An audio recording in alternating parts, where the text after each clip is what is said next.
2018 के इलेक्शंस में बहुत से लोग खड़े हुए, पार्टी से भी और आज़ाद भी। आज़ाद का नाम इस वक्त लेना अब ठीक है, नहीं आप ले सकते हो, अब ठीक, अब ले सकते हैं। तरीन साहब नहीं आएंगे, आज़ाद है तेरे। हाँ, तरीन साहब नहीं आएंगे अब। नहीं। अच्छा चलें ठीक है, हाँ नंबर पूरे हो गए ना, नंबर पूरे हो गए। बहुत से आज़ाद उम्मीदवार खड़े हुए। कराची में एक नौजवान ने तय किया कि जनाब मैं इलेक्शन लड़ूंगा, और उन्होंने गुज़िश्ता इलेक्शंस भी लड़ा, मगर इस बार उनको सपोर्ट मिली और हमने उनके बारे में गाहे बगाहे बात भी की। साथ हमारे तशरीफ़ रखते हैं जिब्रान नासिर साहब। आप अस्सलाम वालेकुम। लाउड स्पीकर वाले और उसे कहते हैं अस्सलाम वालेकुम। हाँ जोर से चिल्ला के बोलो अस्सलाम वालेकुम। पोस्ट में लगा देंगे ये लाउड स्पीकर सामने होगा। तो जिब्रान पहले तो बताएं आपका एक्सपीरियंस कैसा रहा? बहुत अच्छा जी। मेरे लिए 2013 का भी जो इलेक्शन है एक तरबियत थी, एक तालीम थी, और 2018 का भी रहा। और मुझे ज़्यादा खुशी इस बात की कि पिछली बार 2013 में मैं और 2-3 और दोस्त थे।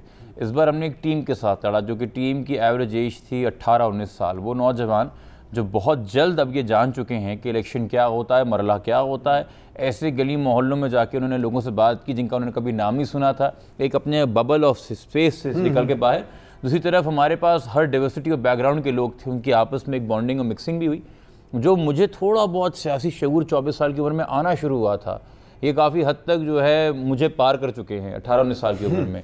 तो मेरे नज़दीक मेरी कैंपेन का सबसे बड़ा कंट्रीब्यूशन तो ये था कि इन नौजवानों को हमने मुस्तकबिल के लिए ज़रा तैयार किया है। और ख़ुशी इस बात की थी कि एक आज़ाद उम्मीदवार को, जो एक कॉन्सेप्ट नहीं रहा है कराची में, अगर नॉन पार्टी बेस पे इलेक्शन नहीं हो रहा, पार्टी बेस पे हो रहा है, तो आज़ाद उम्मीदवार को नहीं लोग देखते।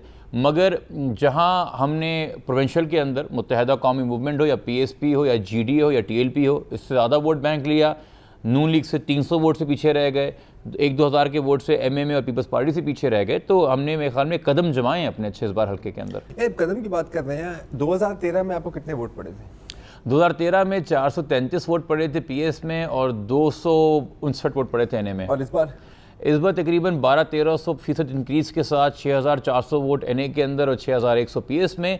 और ये उसके बाद है, उन संगीन इल्ज़ामात के बाद, संगीन प्रोपेगेंडा और मनफी कैंपेन के बाद, जिसने काफ़ी सारे हमारे वोटरों को अभाम में डाल दिया। तो उसके बावजूद भी इतने लोगों का निकलना, सपोर्ट करना, इस बात की भी एक मिसाल है जो हम जिस पे कायम थे कि नज़रियात की कुर्बानी खुदारा मत दीजिए वोट के लिए। अच्छा, आप शायद, मुझे नहीं लगता और कोई ऐसा कैंडिडेट होगा जिसने इंसानी हकूक़ के बारे में बात की हो। हमारे यहाँ खासी बात होती है कि लोगों को उनके हकूक़ के बारे में बताया जाए और उसके लिए ना सिर्फ खड़ा भी हुआ जाए। तो आपने जिस तरह से आप लेकर के चले, उससे पहले जो रहा, अगर हम लाल मस्जिद से ही शुरू कर लें, तो एक स्ट्रगल रही वक्तन फ़वक्तन, जहाँ कहीं हो जाता है मेरे ख्याल में आप सबसे पहले ही पहुँच जाते हैं। हाल ही में जो मस्तूम में भी वाक़या हुआ, उसके बाद भी हमने देखा कि आप अब्दुल रिंद वाला भी जो कुतुब रिंद वाला वाक़या हुआ। तो ये सारा आपको लगता था जब आप इलेक्शन में गए कि लोग इस चीज़ को एक्सेप्ट करेंगे कि हाँ जी राइट्स के बारे में एक बंदा बात कर रहा है? आपके वोट से तो लगा कि जैसे इन्होंने कहा कि 1300% इंक्रीज़ हुई है, तो इसका मतलब है लोगों की आप पर नज़र तो है। देखिए, बहुत से इश्यूज़ ऐसे होते हैं जो कि मास इश्यूज़ होते हैं। मिसिंग पर्सन इस वक्त एक बदकिस्मती है कि मास इशू तस्वर नहीं किया जाता, चूँकि हमारा इशू वही है जिससे मैं मुतासिर हूँ, जिससे आप मुतासिर हैं। तो अगर मेरे घर से कोई गायब नहीं हुआ तो मेरे लिए वो इशू नहीं है। अगर मेरे घर पे किसी पे झूठा इल्ज़ाम नहीं लगा तौहीन रसालत का, तो वो मेरा इशू नहीं है। अगर मैंने कभी VIP कल्चर का सामना नहीं किया, जबकि वो एक चीज़ इसका सामना बहुत से लोग करते हैं, या अगर मेरे यहाँ कोई मावरा अदालत कत्ल नहीं हुआ तो मेरे लिए वो इशू नहीं है। मगर इस वक्त बहुत से इश्यूज़ ऐसे जो पूरे कराची को बांधते हैं, जहाँ मैंने डेफिनेटली जाके इन इश्यूज़ पे बात की, मगर गुफ्तगू का आगाज़ आप वहीं से करते हैं जहाँ एक अपनाइयत का एहसास हो कि यार ये मेरे मसले की बात कर रहा है, मेरे घर में मेरे बच्चों के मुस्तकबिल की बात कर रहा है। और लोग टेंजिबल चीज़ों के पीछे जाते हैं जिसको छू सकते हैं, इसको महसूस कर सकते हैं। एक ख्याली दुनिया दिखाना जो है वो ज़रा मुश्किल हो जाता है, तस्वर में लेके आना चीज़ों को। तो हमारी जो कैंपेन थी वो किस बात पे थी मबनी? हम पानी पे बात कर रहे थे, मगर हम मुनफरिद क्यों थे? पानी पे तो PTI, पीपल्स पार्टी, PMN सब बात कर रहे थे, मगर वो बात कर रहे थे डिसैलिनेशन प्लांट की, वो बात कर रहे थे कि ऐसे मनसूबे की जो अरबों रुपए की लागत से 2 साल बाद शायद बने और शायद पानी मुहैया करे। हम बात कर रहे थे आज की कि जी आज जो 42% पानी टैंकर माफिया चुराता है उसका नाम आप क्यों नहीं ले पाते? तो हम अपनी सियासत को कह रहे थे कि हम खौफ से और मसलहत से आज़ाद हैं, इसलिए हकीकी मायनों के अंदर मसले की निशानदेही कर रहे हैं। और जो आज की चोरी की बात नहीं कर सकता, वो 2 साल बाद के मंसूबे को शफाफ कैसे बनाएगा? और ये बात लोगों को समझ भी आ रही थी और क्लिक भी कर रहे थे। और मैंने हर कॉर्नर मीटिंग में लोगों से ये कहा कि शायद आपको अब तक मुझ पर भरोसा ना हो, शायद आपको मुझे वोट ना दें, मगर अगर आपको लगता है कि मसले की निशानदेही में सही कर रहा हूँ तो अपने कैंडिडेट के पास ये लेके जाइए जो कहते हैं कि इलेक्शन के बाद इस वक्त मेरा स्टेटस क्या है, मैं NA 247 का एक शहरी हूँ। अब मेरी MNA की परफॉर्मेंस मेरी ज़िंदगी का दारो मदार तय करेगी कि क्वालिटी ऑफ लाइफ बेहतर होती है, ख़राब होती है। तो मैं उसी तरह स्टेक होल्डर हूँ जिस तरह बाकी सारे वोटर स्टेक होल्डर हैं। तो जिब्रान नासिर को कोई कहता है ये सेक्युलर है, कोई कहता है ये लिबरल है, कोई कहता है ये कंजर्वेटिव है, कोई कहता है पता नहीं क्या क्या है। तो एक दफ़ा आप पहले बता दें कि आप हैं क्या। मैं जी पाकिस्तानी हूँ और मेरे ख्याल में आइन इसी डेफिनेशन को पहचानता है। जब बुनियादी हुकूक की बात करता है वो सिटीज़न की बात करता है, वो बलोच या सिंधी या पंजाबी या महाजर की बात नहीं करता, वो शिया या सुन्नी की बात नहीं करता, वो लिबरल कंजर्वेटिव की बात नहीं करता।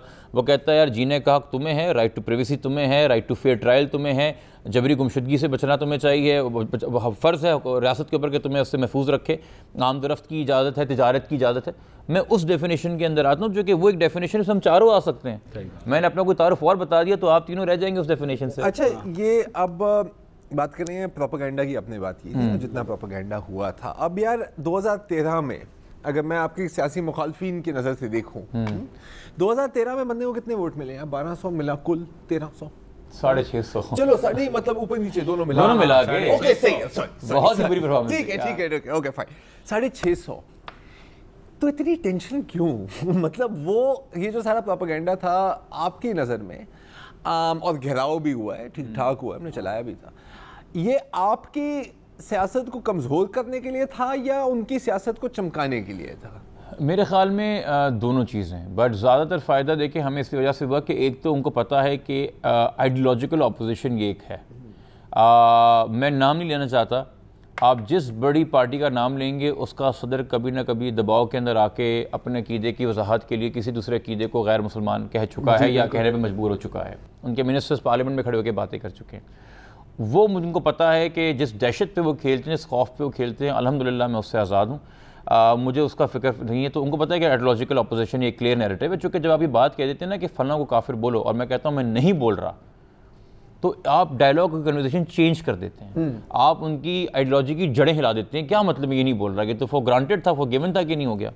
दूसरी बात ये कि जो मैंने आपसे बात की ना कि मैं प्रैक्टिकल मसाइल पे जाके प्रैक्टिकल सोल्यूशंस की बात कर रहा था, मैं फ़ख्र है इस बात पे कि गो के हम आज़ाद उम्मीदवार थे, हमारे पास वो रिसोर्सेज नहीं है जो पीपल्स पार्टी, PMLN और PTI के पास हैं, मगर फिर भी पेलैब जैसे इदारे ने जिसके बहुत एक्सपर्ट लॉयर वकला बैठे हैं, उन्होंने कहा कि अमली तौर पर प्रैक्टिकली अगर देखा जाए तो जिब्रान नासिर का इनसे बहुत ही बेहतर मंशूर है। वो लोगों को भी साथ समझ में आ रही थी। जब आप एक्चुअल किसी की या तो आप कॉर्पोरेट इंटरेस्ट पे, इकोनॉमिक इंटरेस्ट को आप हर्ट करें या अगर उसकी वोटर बेस को आप हर्ट करें, वो लीथल होता है। और मेरे ख्याल में जो लोग हमारे खिलाफ प्रोपेगेंडा कर रहे थे ये फ्रंट थे, पीछे इनके जो हैं हिमायती कोई और होंगे, इनके सहूलतकार कोई और होंगे, मगर लोगों को पता था कि इस बार ये वोट बैंक ज़्यादा होगा और ये और ज़्यादा जाता अगर प्रोपेगेंडा नहीं होता।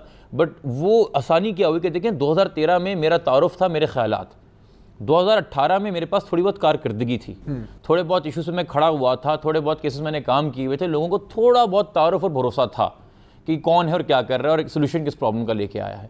उससे इंशाल्लाह आगे बेहतर की तरफ जाता है मसला। तो आगे फिर क्या है? मैं ये कह रहा हूँ कि एक तो शॉर्टकट तरीका है कि आप किसी पार्टी को ज्वाइन कर लें, ठीक है, और काफी लोग कह भी रहे होंगे। हाँ। और एक लंबा रास्ता है कि आप अपनी अलग ये पहचान मुनफरिद रखें और इसको एक मजीद लोग आते हैं। डॉल्फिन के साथ नहीं गए, वो भी डूब जाते हैं। हाँ नहीं, डॉल्फिन से तो बेहतर रहे। बुरी बात नहीं, देखिए ये उतार चढ़ाव आते रहते हैं। एक ऐसा भी टाइम था जब पीपल्स पार्टी जो है बिल्कुल क्लीन स्वीप हो गई थी 1997 के अंदर, मगर आज भी वफाक की बड़ी पार्टी है।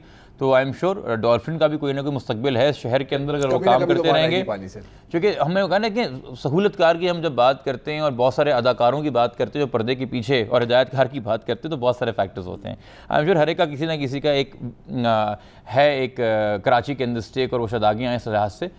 मगर आगे जाने की तरफ देखें, मैं जिस मंशूर को, जिस पैगाम को लेकर चला हूँ, मैं जितना ज़्यादा समझा जाता है कि मैं कंट्रोवर्सी की तरफ जाता हूँ या कशीदगी की तरफ जाता हूँ, मैं उतनी ज़्यादा कशीदगी अवॉइड करना चाहता हूँ। मुझे खुशी होती है जब मेरे पास APMSO का भी कोई नौजवान आता है, PTM का भी कोई नौजवान आता है, ISF का भी नौजवान आता है, किसी सिंध कॉम्प्रेस का भी नौजवान आता है।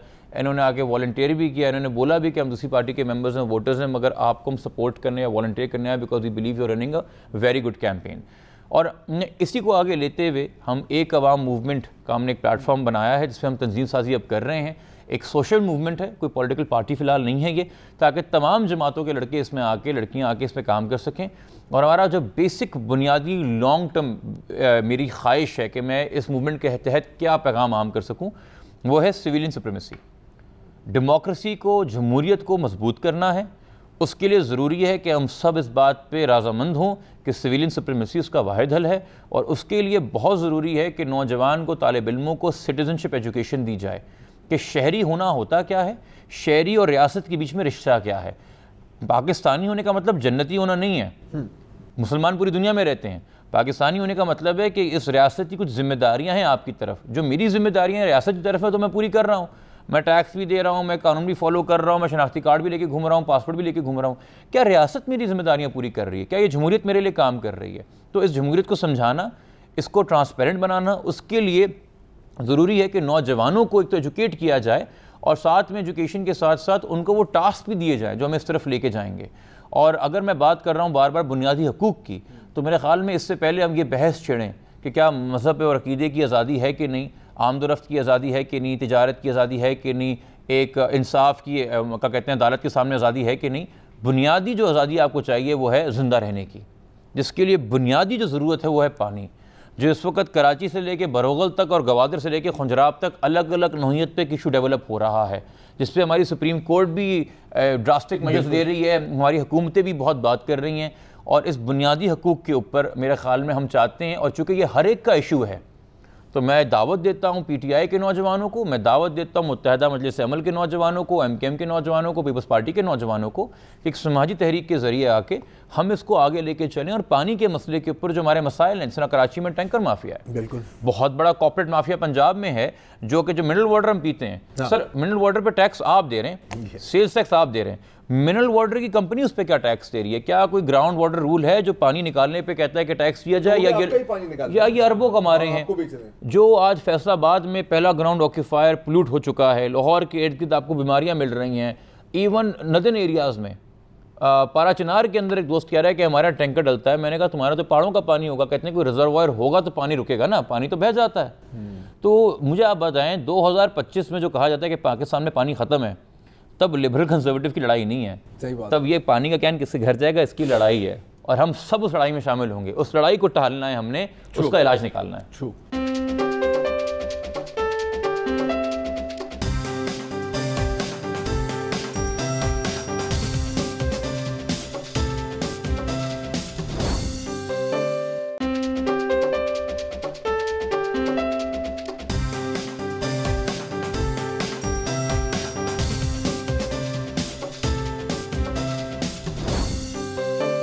अगर मैं पाकिस्तान तहरीक इंसाफ का पूरा सफ़र देखूं 22 साल का, तो मुझे आपकी बातें सुन के वो सफ़र याद आता है कि इब्तदा में इसी तरह की गुफ्तगू से इस सफ़र का आगाज़ हुआ था।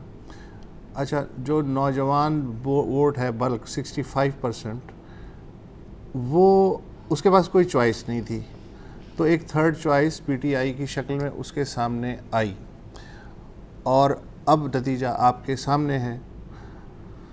प्रोग्राम उनका भी अगर देखा जाए तो इसी तरह से मिलता जुलता है, जिसने कि सबसे ज़्यादा उन्हें नौजवान वोट दिया, और ये जो जीते हैं उसका बेस जो है मेरी उम्र का वोट नहीं है, वो 18 साल का, 20 साल का, 22 साल का लड़का लड़की है। ये बात अब मान लेनी चाहिए। अभी इनका जाहिर है कि टेस्ट शुरू है, बिल्कुल अगले 1-2 साल, 2.5 साल, 3 साल में बिल्ली थैले से बाहर आ जाएगी कि कितना कर सकते हैं, कितना नहीं कर सकते, क्या सूरत हाल है। इस वक्त जब आप उसी तरह का आइडेंटिकल प्रोग्राम लेके चल रहे हैं जो कि ऑलरेडी PTI लेके चल रही है, तो आपको क्या लगता है कि क्यों नौजवान फ़िलहाल आपकी तरफ आएंगे? देखिए, इस वक्त जो पीटीआई ने इम्तिहान देना है वो अपना देना है। पीटीआई का आपने पहले बात की कि जी इब्तदाई दौर में जो पैगाम लेके चले थे वो पैगाम लेके चल रहे हैं, मगर जिसको उन्होंने अमली जामा पहना है उसमें बहुत फ़र्क आ गया, उसमें बहुत सारी कॉन्ट्रडिक्शंस भी हैं। कुछ वजह है ना कि हमारी सियासत में एक इस्तिलाह यूटर्न की बड़ी मशहूर है, उसके पीछे किरदार का एक अमल दखल है, उसकी अपनी एक रिवायत है। अब उन्होंने ये दिखाना है कि जिस तरीके से उन्होंने उसको अमली जामा पहनाया है क्या वो इफेक्टिव मीन्स है कि नहीं, और अगर वो नहीं है तो फिर बात वही बुनियाद पर आ जाएगी कि जो आपका इब्तदाई पैगाम था वही अच्छा था, उसी पे कायम रहते। तो मैं आज अगर किसी जमात के साथ नहीं हूँ तो उसमें बहुत सारे ही वजूहात हैं कि मुझे कोई ऐसा इंसान नज़र नहीं आया जहाँ मुझे लगा कि मैं शायद इसकी क़यादत में फ़िलहाल काम कर सकता हूँ या लेके चल सकता हूँ। और मेरे ख़्याल में हमें किसी क़यादत का इंतज़ार करना भी नहीं चाहिए, और मैं किसी के को हरीफ बना के तो काम नहीं कर रहा।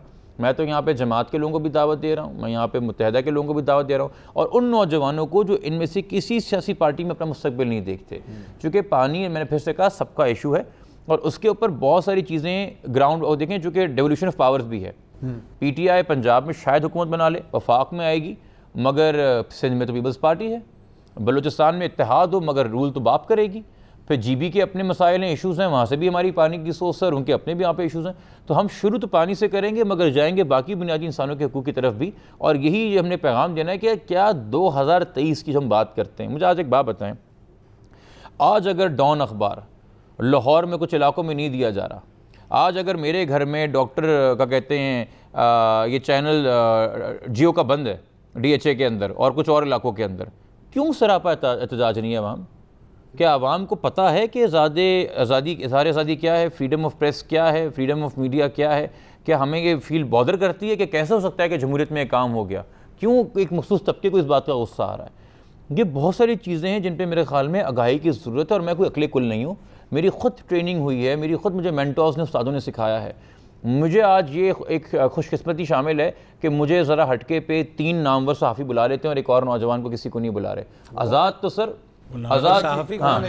आज़ाद जो हैं, आज़ाद तो मेरे हल्के में तकरीबन मेरे इलाके में 18 और थे। अच्छा, मुझे क्यों बुलाया गया, या पाकिस्तान में किसी और जगह मुझे क्यों बुलाया जाता है? मैं ये चाहता हूँ कि इस शोहरत के साथ जो मुझे मिली है, थोड़ी इज़्ज़त मिली है, इसको मैं अपनी इज्जत रखूँ, या किसी तंजीम के ज़रिए लाहौर में एक और चेहरा नुमाया हो, उकाड़ा में एक और हो, जैकोबाद में एक और हो, कमर शहजाद कोट में एक और हो, नोशकी पंजगूर पेशीन में कोई और हो, और हम इसको एक मल्टीप्लाइंग इफेक्ट के लिए लेके जाएं। क्योंकि एक इंसान के पीछे अगर हम दौड़ते रहेंगे तो एक और कल्ट बन जाएगा, जो कि मैं बनाना नहीं चाहता। इस मुल्क को कल्ट ही लेके डूब गए हैं। अच्छा, सॉरी, इस पे एक और सवाल, मतलब आपको बुलाने का एक और मकसद भी था यार, कि हमेशा लोग कहते हैं, मतलब जो लोग नहीं पसंद करते वो तो नहीं पसंद करते, लोग अक्सर लोगों का ये होता है कि जी बंदा बड़ा सही है, बड़ी अच्छी बातें करता है, लेकिन यार कभी इसको मैंने मुस्कुराते हुए नहीं, हंसते हुए नहीं देखा यार, मतलब 24 घंटे इतना सीरियस क्यों? हाँ, तो वाई सो सीरियस यार जबरान? मैं मानता हूँ कि इशू सीरियस हैं, लेकिन फिर भी आप ईद के मौके पे भी नहीं हंस लो यार। कभी मुझे बताएं कि मुझे कब किस चैनल ने ईद की पुरमसरत घड़ी पे जो है वो दावत दी, या नए साल की खुशी पे दावत दी कि चलो पाकिस्तान चैंपियंस ट्रॉफी जीत के दावत दी? अब आप ये नहीं कह सकते। आप कहते हैं कि यार फला इंसान को एक मॉब ने घेर के अल्लाह माफ़ करे जला दिया, या फला अगवा हो गया, या फला का कत्ल हो गया, तो जबरान नासिर को बुला लिया जाए। अब उस संजीदा मौके पे मैं एक संजीदा तबसरा ही कर सकता हूँ। हाँ, लेकिन उस वक्त तो मैं हंसता हुआ अजीब लगूंगा। यहाँ तो आपको ईद के मौके पे बुलाया गया है। ईद के मौके पे कौन सी? ये जो एक और ईद आ गई है, ये यार ईद तो हो गई, इलेक्शन एक और ईद हो गई है जो हर 5 साल बाद आती है। नहीं, वो चैनलों की ईद है सर, वो एक अलग। हाँ, वो चैनलों की ईद है। नहीं, मैं तो इस वक्त कहते हैं काफ़ी अच्छी, मुझे काफ़ी लोगों ने फ़ोन किया कि हाँ आप दिल बर्दाश्त मत होइएगा हार से। मैंने कहा यार मैं तो बड़ा खुश हूँ, मैं तो बड़ा एक्साइटेड हूँ, चूँकि मेरे ख्याल में हमने इज़्ज़त बहुत कमाई है और लोगों को बहुत हौसला दिया, और हमें ख़ुद बड़ा हौसला मिला है कि 6000 लोग निकल के बाकायदा एक आज़ाद उम्मीदवार के लिए वोट कर रहे हैं। यानी कि ना सिर्फ ये कि उससे एग्री करते हैं, उनके जहन में ये भी है कि बंदा इफेक्टिव हो सकता है, कि वाकई में सियासत में कोई तब्दीली ला सकता है, और इस पर हमने बिल्ड अपॉन करनी है अपनी बेस। और जिस तरीके से उसके साबित कदमी से मेरे तमाम टीम साथ खड़ी रही। देखिए, मैं अगर किसी मौक़िफ़ से पीछे नहीं हटा, मैं अगर मॉब सामने से आ रहा तो और हम पीछे नहीं हटे, उससे मेरी बात भी थोड़ी है। मेरे पीछे मेरी टीम खड़ी थी जिन्होंने धक्का दिया हुआ था, खबरदार पीछे आए तो ठीक है। तो वो जो नौजवान 18-19 साल के लड़के लड़कियां, उनकी बहादुरी के मैं क्या कहते हैं, मैं तो उस पर रश खाता हूँ यार कि क्या माशाल्लाह वो इस यंग एज में इतना क्लियर थे। जबरान, पाकिस्तान का जो वोटर है वो बहुत ही अजीब व गरीब है। वो इस लिहाज से है, गरीब तो है नहीं, अजीब बहुत है। ये इसके हाँ में हाँ नहीं मिला सकता। गरीब से ज़्यादा अजीब है कि मैं 5 साल चीखता रहता हूँ, ये खराबी है, ये मसला है, ये प्रॉब्लम है। और जब मैं पोलिंग बूथ में जाता हूँ तो स्टैंप लगाने से पहले मैं ये सोचता हूँ यार फिर एसी कमीने नू ही दे दे हैं जी। इस नफ्सियात को कैसे तोड़ेंगे आप सर? मेरे कैसे टूट सकते हैं बल्कि? मेरे ख्याल में पंजाब के अलावा लोग जो हैं वोट करते हैं रिप्रेजेंटेशन के लिए, लोग गवर्नेंस के लिए वोट नहीं करते। मेरे ख्याल में अगर आज अंदरून सिंध में पीपल्स पार्टी को वोट मिलता है तो जो एक माजी की तलखियाँ हैं, जो कुछ लसानी बुनियादियों के ऊपर नफ़रतें थीं, जो उसकी वजह से लोगों को लगता है कि एक रिप्रेजेंटेटिव जमात है हमारी ये।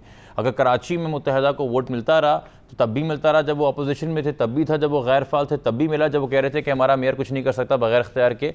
वो एक रिप्रेजेंटेशन का वोट मिल रहा था। चूँकि आपके यहाँ गवर्नेंस के लिए तो सो मोटो है, चीफ जस्टिस हैं, कहीं आर्मी का इस्टेब्लिशमेंट का क्या कहते हैं ज़ोर असर शुरू है, कहीं सिविल सोसाइटी है, कहीं ये जोड़ तोड़ के IMF के बेल आउट हैं, वर्ल्ड बैंक के कोई शशकें हैं। असल में तो लोग रिप्रेजेंटेशन के लिए वोट कर रहे हैं and people are thinking this aside कि यार मैं इसको उस चीज़ें वोट कर रहा हूँ जानते हुए कि मुझे कुछ डिलीवर नहीं करेगा, मगर मेरी एक रिप्रेजेंटेशन होगी। और मेरे ख्याल में इसी का फ़ायदा भी कुछ जगहों के ऊपर मजहबी जमातों ने भी उठाया। और एक अजीब सी बात है, एक मिसनोमर है क्योंकि मजहबी जमात कहा जाए, जो कि मजहबी जमात का मतलब है कि मजहब पे अमल पैरा हैं, जो कि वो नहीं नज़र आते।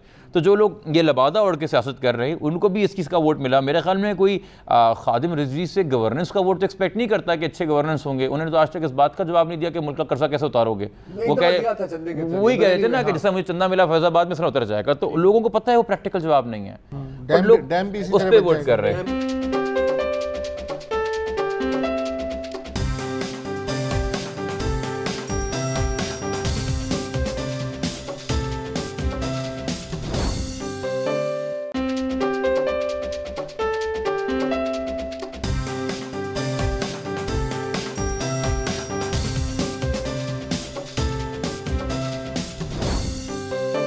मैं जो पूछना चाह रहा था, देखिए कहते हैं ना दुनिया में कोई बात नई बात नहीं है। बिल्कुल। आपने एक अपना नज़रिया आप कह रहे हैं कि बिल्कुल स्पेसिफिक होगा। फ़िलहाल आप यंग हैं, अनकॉम्प्रोमाइजिंग भी हैं, आप समझते हैं आप कल्ट भी नहीं बनना चाहते।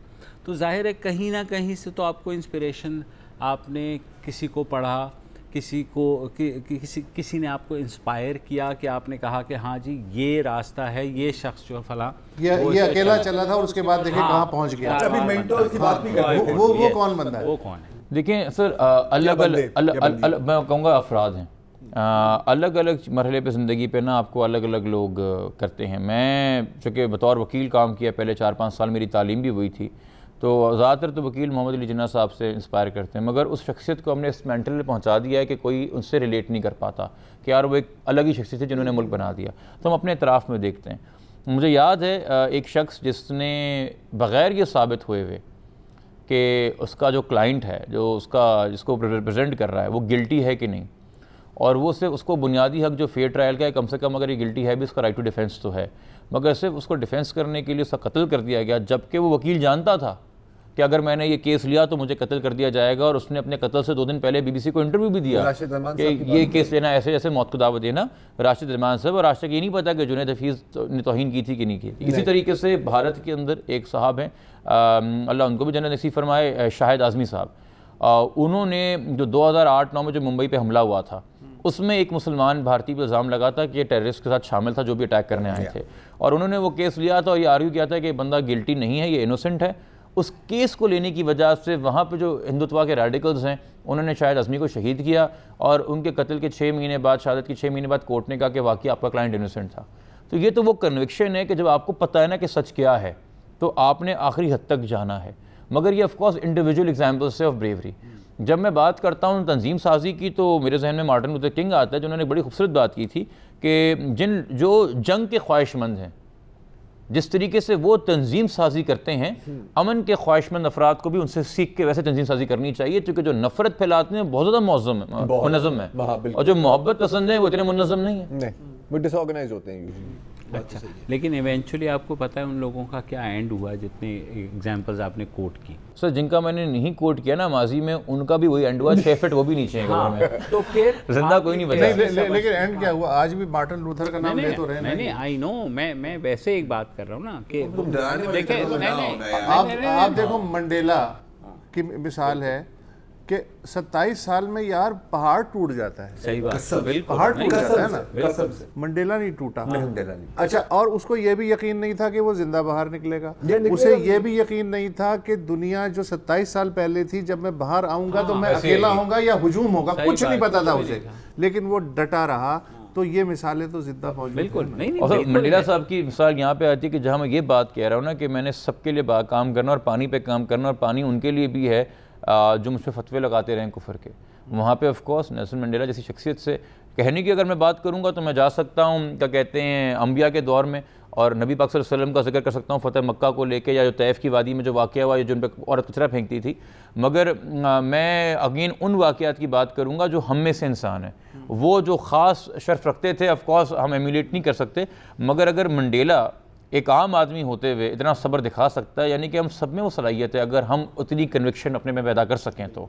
अच्छा, गोइंग फॉरवर्ड, आपने बात की आपके जो वॉलंटियर्स थे या आपकी जो टीम मेंबर्स थे, और मेरे ख्याल आप यही बात की थी ना कि 18, 20, 22, हाँ। अब यार जब हम मतलब इस एज पर आ जाते हैं और हमारे बाल सफ़ेद हो जाते हैं, तो एक थोड़ी सी कंटेम्प्ट भी हम बात करते हैं जब भी हम बात करते हैं नौजवानों की, कि यार इन बच्चों को क्या पता यार, या हमारी ज़बान कंटेम्प्ट, सिनिसिज्म, कंटेम्प्ट ही होता है। हाँ, कंटेम्प्ट ही एक तरह से यार। लेकिन मुझे पता नहीं क्यों लगता है कि देखो, मैच्योरिटी अपनी जगह, वो तो बाद में आती है, कि इन बच्चों का प्रोसेसर हमसे बहुत ज़्यादा तेज़ है यार। मुझे ये लगता है यार, देखो मुझे भी ये लगता है, मैं तो चवल था यार, मतलब अभी भी हूँ, मतलब मजीद चवल था मैं। मेरा जो सबसे छोटा बेटा है, हाँ, उसने अपना सफ़र वहाँ से शुरू किया है जहाँ से मैं स्लो हो गया हूँ, वहाँ से अब है। तो इसका मतलब है कि मेरी जो 56 साल की एज है उसके 5 साल की एज में शामिल है। मैं इसको इस तरह से देखता हूँ। आपका क्या एक्सपीरियंस है सर? एक तो ये कि देखें, they are being exposed to a lot of things we were not for the longest time. वो 24 घंटे न्यूज़ चैनल आता है, सिर्फ रात के 9 बजे खबरनामा नहीं आता। उनको दोपहर के 3 बजे ही पता है कि पाकिस्तान में क्या हो रहा है, रात के 12 बजे ही पता है। और फेसबुक ऑन करते तो वहाँ पे खबरें हैं। जितनी पॉलिटिकल अवेयरनेस आज है उतनी पहले नहीं थी। मगर जिस चीज़ का अफसोस है, जो कि एक चीज़ और नौजवानों में है, जिस चीज़ का अभी तक इलाज नहीं, जो कि प्रोसेस तो उन्होंने कर ली, ओपिनियंस उन्होंने बना ली, मगर जहाँ उनकी जिम्मेदारी थी, जो जनरेशन ओल्डर है, कि उन जो ओल्डर जनरेशन ने सब्र और बर्दाश्त का मुजाहरा नहीं किया, तो पोलराइजेशन भी बहुत आई अवेयरनेस के साथ, कि लोगों ने अपना अपना किबला पकड़ लिया है और उससे वो हटने को तैयार नहीं है। यहाँ पे वो चीज़ है जो मुझे थोड़ा खौफज़दा करती है मुस्तकबिल के लिए, कि पोलराइजेशन जो है कभी वायलेंट भी हो सकती है और हम एक दूसरे को तमीज़ से और हौसले से सुन नहीं पा रहे। मगर ऑफकोर्स खुशी इस बात की है कि नौजवान अपनी दानिश के हिसाब से, अपनी फहम फरास्त के हिसाब से सियासत में दिलचस्पी भी लेता है, और everybody has their own set of facts. अब बात वही है ना कि आप एक चैनल लगाते हैं तो आपको फलां पार्टी का व्यू मिलता है, दूसरा चैनल लगाते हैं तो फलां पार्टी का व्यू मिलता है। अभी अब आपकी अपनी मंशा है कि आपने किस चैनल को सच माना।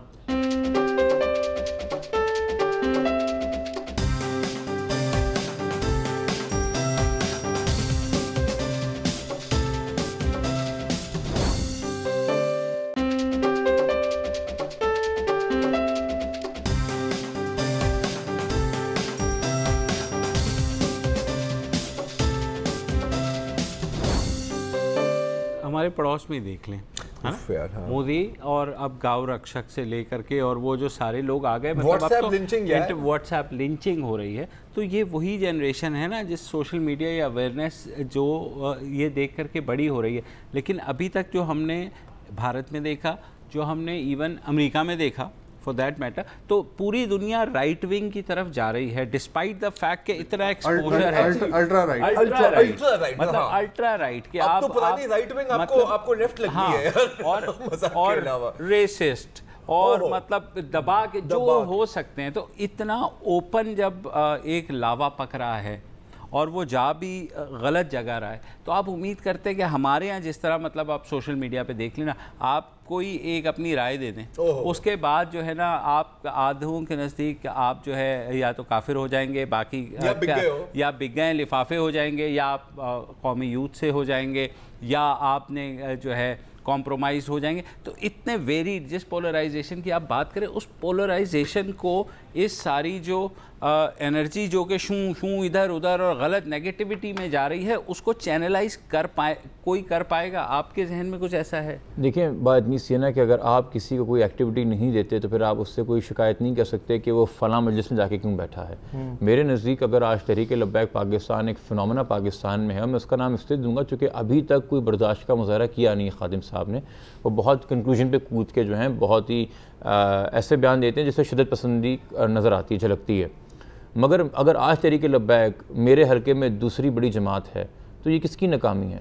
ये पीपल्स पार्टी की नाकामी है, ये जमात इस्लामी की नाकामी है, ये जमात उलमा इस्लाम की नाकामी है, ये मुत्तहदा की, PSP की और PTI की और PMLN की नाकामी है कि इतनी बड़ी मेन स्ट्रीम पार्टीज़ जो हैं अपने पैगाम से अट्रैक्ट नहीं कर सकें उस नौजवान को जो TLP की तरफ गया है। कुछ कमी रह गई है उनके प्रोग्राम में, उनके बयानिए में, उनकी बातों में। अगर एक इंसान आके कहता है कि जी हम निज़ाम मुस्तफ़ा के लिए और हम जो है नबी पाक की हुर्मत को बचाने के लिए और तहफ़्फ़ुज़ के लिए आए हैं, तो क्या बाकी सारे नाकाम थे इस काम में?